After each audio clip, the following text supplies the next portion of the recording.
Hey guys, आज हम लोग पढ़ने वाले हैं राज्य के नीति निर्देशक सिद्धांत, जो कि संविधान का भाग 4 है। ठीक है, इससे पहले फ्रेंड्स हमने भाग 3 में संविधान के मौलिक अधिकार को बहुत ही अच्छे तरीके से पढ़ा है। फ्रेंड्स उसको नहीं देखा है तो आप मेरे चैनल पे जाके स्टडी 786 पे उसको देख सकते हो। ठीक है फ्रेंड्स, तो देखते हैं क्या होता है राज्य के नीति निर्देशक सिद्धांत। ठीक है फ्रेंड्स, अब देखना संविधान के भाग 4 में अनुच्छेद 36 से 51 तक इसका वर्णन है। ठीक है, संविधान के भाग 4 में अनुच्छेद 36 से 51 तक इसका वर्णन है। ठीक है, और फिर देखिएगा इसे आयरलैंड के संविधान से लिया गया था। इसे आयरलैंड के संविधान से लिया गया था। ठीक है, अब फिर देखते हैं क्या होता है राज्य के नीति निर्देशक तत्व के सिद्धांत क्या होता है, इसका उद्देश्य क्या होता है। देखते हैं फ्रेंड्स, इसका उद्देश्य देखते हैं पहले कि राज्य के नीति निर्देशक के उद्देश्य क्या होता है। ठीक है, पहला उद्देश्य क्या फ्रेंड्स, आर्थिक एवं सामाजिक लोकतंत्र की स्थापना करना।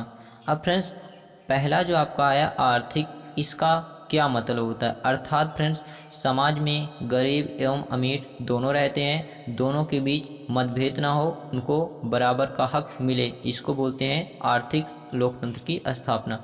अब फ्रेंड्स सामाजिक का क्या मतलब होता है, का मतलब होता है कि छोटे वर्ग बड़े वर्ग में मतभेद ना हो, एक दूसरे के बीच मनमुटाव ना हो, ऐसा लोकतंत्र स्थापित हो कि लोग छोटे बड़े घृणा ना करें, सबको बराबर का हक मिले। तो फ्रेंड्स ये होता है क्या, आर्थिक एवं सामाजिक लोकतंत्र की स्थापना करना। कौन करता है, राज्य के नीति निर्देशक सिद्धांत। दूसरा होता है कल्याणकारी राज्य की स्थापना करना। जी हाँ फ्रेंड्स, इसका उद्देश्य ये भी होता है कि राज्य के नीति निर्देशक सिद्धांत एक ऐसे राज्य की स्थापना करे जो सभी लोगों के लिए हितकारी हो। ठीक है, और ये फ्रेंड्स समाज की भलाई के लिए होता है। ठीक है, अब देखते हैं फ्रेंड्स राज्य के नीति निर्देशक सिद्धांत के सिद्धांत क्या है। ठीक है, इसके सिद्धांत क्या क्या होते हैं। पहला सिद्धांत है समान न्याय और निःशुल्क सहायता, धन का समान वितरण। ठीक है, यानी कि सभी को समान न्याय मिलना, निःशुल्क सहायता मिलना, धन का समान वितरण। दूसरा है नागरिकों के लिए एक समान सिविल राइट्स। ठीक है, सभी नागरिकों को एक समान अधिकार। ठीक है, और तीसरा वाला देखिएगा फ्रेंड्स, हमारा जो कहता है राज्य के नीति निर्देशक सिद्धांत ग्राम पंचायत का संगठन। ठीक है, अगला है कृषि एवं पशुपालन संगठन। पांचवा वाला जो हमारा सिद्धांत इसका क्या होता है फ्रेंड्स, अनुसूचित जाति एवं जनजाति की शिक्षा संबंधी हितों का वर्णन। नेक्स्ट हमारा क्या है फ्रेंड्स, छठवां वाला इसका सिद्धांत पर्यावरण संरक्षण एवं वन्य जीवों की रक्षा। और सातवां इसका सिद्धांत क्या है, अंतर्राष्ट्रीय शांति और सुरक्षा।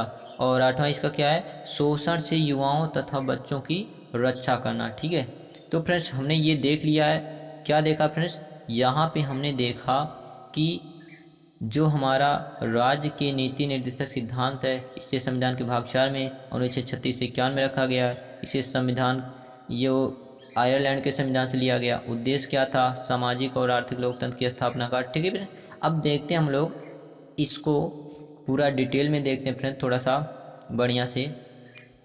राज्य के नीति निर्देशक सिद्धांत संबंधी कुछ महत्वपूर्ण अनुच्छेद।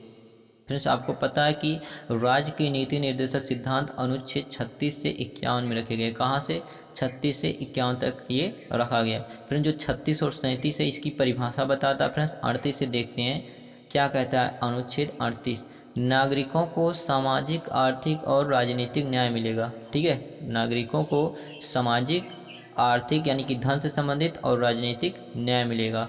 और हमारा जो 39 कहता है, क्या कहता है फ्रेंड्स, धन का समान वितरण। क्या है, धन का समान वितरण, यानी कि चाहे गरीब हो चाहे अमीर हो सभी को धन का समान वितरण किया जाएगा। ठीक है, अनुच्छेद 40 क्या कहता है फ्रेंड, देखिएगा अनुच्छेद 40 आपका बहुत ही इंपॉर्टेंट फ्रेंड्स, ये इंपॉर्टेंट कई बार पूछा गया। ग्राम पंचायत का संगठन। क्या फ्रेंड्स, ग्राम पंचायत का संगठन ये किस अनुच्छेद में होता है, अनुच्छेद 40 में आपका है। ठीक है, अब 41 क्या है, कुछ दशाओं में काम और शिक्षा और लोक सहायता पाने का अधिकार, ये अनुच्छेद 41 आपका कहता है। ठीक है, अब देखते हैं हमारा 43 क्या कहता है, कह रहा कि काम की न्याय संगत और मानव उचित दशाओं का तथा प्रसूति सहायता का उपबंध, ये अनुच्छेद 43 हमारा कहता है। फिर इस यहाँ पे आपको एक नोट करना बहुत अच्छे से, कौन सा, इसको बेरी IMP करके लगाना है, ग्राम पंचायत का संगठन। UPPSC और UPSC में बहुत ही बार पूछा गया। ठीक है, देखते हैं अनुच्छेद हमारा 43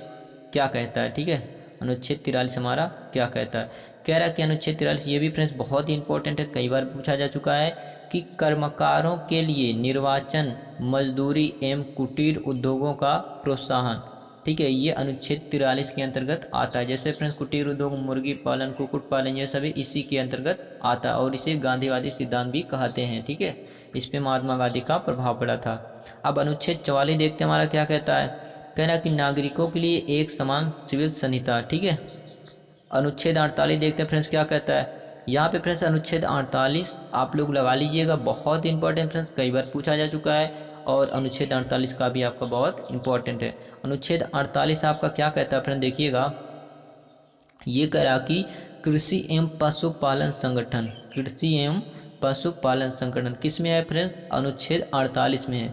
और यहाँ पे देखिएगा फ्रेंड्स अनुच्छेद 48 का क्या कहता है कि पर्यावरण का संरक्षण तथा वन्य जीवों की रक्षा, ये आता है अनुच्छेद 48 का में आता है, ठीक है। अब देखते हैं अनुच्छेद 49 क्या कहता है हमारा। अनुच्छेद 49 क्या कह रहा है कि राष्ट्रीय महत्व के स्मारकों, स्थानकों व वस्तुओं का संरक्षण। जी हाँ फ्रेंड्स, अनुच्छेद 49 हमारा कहता है कि जो राष्ट्रीय महत्व के स्मारक का स्थान है उनकी रक्षा करना, ठीक है, 49 में कहता है। अनुच्छेद 50 देखते हैं फ्रेंड्स क्या है।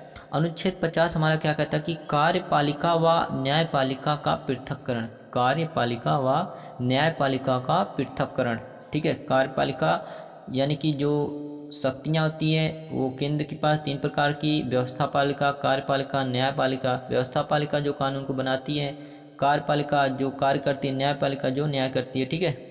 अब यहाँ पे देखिएगा फ्रेंड्स एक जो आपका अनुच्छेद 51 है, ये भी बहुत इंपॉर्टेंट फ्रेंड्स, ये कई बार एग्जाम में पूछा जा चुका है। अंतर्राष्ट्रीय शांति एवं सुरक्षा, ये किस अनुच्छेद के अंतर्गत आता है फ्रेंड्स, अनुच्छेद 51 का के अंतर्गत आपका आता है, ठीक है फ्रेंड्स। अब यहाँ पे देखिएगा एक नोट करके है, नोट क्या करके देखिएगा, राज्य के नीति निर्देशक तत्व एक ऐसा चेक है जो बैंक की सुविधा के अनुसार अदा की जाएगी। ये किसने कहा था फ्रेंड्स, केटी शाह ने कहा था। किसने कहा था, केटी शाह ने। तो फ्रेंड्स ये भी कई बार पूछा जा चुका है कि राज्य के नीति निर्देशक तत्व एक ऐसा सिद्धांत है जो कि बैंक की सुविधा के अनुसार अदा की जाएगी, या एक ऐसा चेक है जो बैंक की सुविधा के अनुसार अदा की जाएगी। ये किसने कहा था, केटी शाह ने कहा था, ठीक है।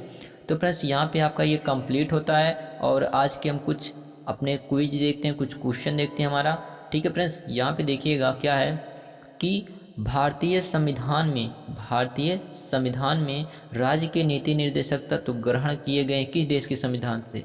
तो ये फ्रेंड्स 4 ऑप्शन दिया गया है। इसे कहाँ से लिया गया था friends, Britain, America, Ireland, France. कहाँ से लिया गया था फ्रेंड्स, आयरलैंड से, ठीक है। इसे आयरलैंड के संविधान से लिया गया था, ठीक है। दूसरा वाला क्वेश्चन देखते हैं फ्रेंड्स, कह रहा कि भारतीय संविधान के किस अनुच्छेद में राज्य के नीति निर्देशक तत्वों का उल्लेख है। तो किस में फ्रेंड्स, अभी अभी हमने पढ़ा था अनुच्छेद 36 से 51, ठीक है, अनुच्छेद 36 से 51, ठीक है। तीसरा वाला क्वेश्चन देखते हैं फ्रेंड्स हमारा क्या कहता है। कह रहा कि संविधान में राज्य के नीति निर्देशक तत्वों को शामिल करने का उद्देश्य है। पहला वाला दिया राजनीतिक लोकतंत्र की स्थापना करना। किसका, राजनीतिक लोकतंत्र की स्थापना करना, ये तो गलत है। सामाजिक लोकतंत्र की स्थापना करना, ये भी यहाँ पे देखना, ये तो आपका हो जाएगा, ठीक है। यहाँ पे सामाजिक एवं आर्थिक लोकतंत्र की स्थापना करना, ये फ्रेंड्स आपका पूरा करेक्ट हो जाएगा। केवल सामाजिक लोकतंत्र की स्थापना नहीं है बल्कि सामाजिक एवं आर्थिक लोकतंत्र की स्थापना करना, दोनों आपका हो जाएगा। तो अर्थात फ्रेंड्स ऑप्शन नंबर सी आपका बिल्कुल करेक्ट है, सामाजिक एवं आर्थिक लोकतंत्र की स्थापना करना, ठीक है। ये राज्य के नीति निर्देशक तत्व के सिद्धांत होते हैं। तो क्वेश्चन नंबर 4 देखते हैं हमारा क्या कहता है। कह रहा कि संविधान में कल्याणकारी राज्य का आदेश दिया जाता है। संविधान में कल्याणकारी राज्य का आदेश दिया जाता है तो किसके तहत, राज्य के नीति निर्देशक तत्वों में, ठीक है, राज्य के नीति निर्देशक तत्वों में। देखते हैं फ्रेंड्स 5वां वाला क्वेश्चन हमारा क्या कहता है। ये कह रहा है कि भारत के संविधान में नीति निर्देशक सिद्धांतों को मुख्यतः किस कारण से सम्मिलित किया गया, मुख्यतः किस कारण से सम्मिलित किया गया। तो फ्रेंड्स यहाँ पे फर्स्ट वाला आपका सही हो जाएगा, कल्याणकारी राज्य की स्थापना के लिए इसे शामिल किया गया था, ठीक है। देखते हैं फ्रेंड्स 6वां वाला क्वेश्चन हमारा क्या कहता है। कह रहा है कि अपने सिद्धांतों में सेवर कौन है, अपने सिद्धांतों में सेवर कौन है। यहाँ पे फ्रेंड्स देखिएगा क्या लिखा हुआ है, अपने सिद्धांतों में सेवर कौन है। का मतलब होता है फ्रेंड्स देखिएगा यहाँ पे, ये बहुत ही सिंपल क्वेश्चन है फ्रेंड्स। यहाँ पे देखिएगा जो आपका दिया गया, अपने सिद्धांतों में से वह कौन है, यहाँ पे क्या रहेगा, से वह कौन है, वह कौन है जो गांधीवादी सिद्धांत कहा जाता है, जो गांधीवादी सिद्धांत कहा जाता है। तो फ्रेंड्स यहाँ पे देखिएगा ग्राम पंचायत का संगठन, ग्राम पंचायत का संगठन, डी वाला आपका ये गांधीवादी सिद्धांत के अंतर्गत आ जाता है। ठीक है, क्या आ जाएगा, ग्राम पंचायत का संगठन। ठीक है, तो फ्रेंड्स यहाँ पे आपका 6 क्वेश्चन हो गया। अब 7वां वाला क्वेश्चन देखते हैं फ्रेंड्स। 7वां वाला हमारा क्या कहता है कि राज्य के नीति निर्देशक तत्वों के सिद्धांत में किस अनुच्छेद के संबंध अंतर्राष्ट्रीय शांति और सुरक्षा से है। अंतर्राष्ट्रीय शांति और सुरक्षा से है क्या, अनुच्छेद आपका जो है 51, कौन सा 51, ये अंतर्राष्ट्रीय शांति एवं सुरक्षा से संबंधित है। ठीक है, तो ये फ्रेंड्स 7वां कंप्लीट होता है। 8वां वाला देखते हैं हमारा क्या कहता है कि इनमें से कौन सा राज्य के नीति निर्देशक तत्व के सिद्धांत में शामिल नहीं है। इनमें से कौन सा राज्य के नीति निर्देशक तत्व के सिद्धांत में शामिल नहीं है।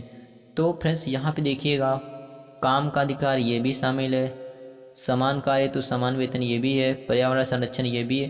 तो सी वाला फ्रेंड्स आपका क्या हो जाएगा, सी वाला, ये सूचना का अधिकार राज्य की नीति निर्देशक तत्व में शामिल नहीं है। ठीक है, ये आपका फ्रेंड्स 8 क्वेश्चन कंप्लीट होता है।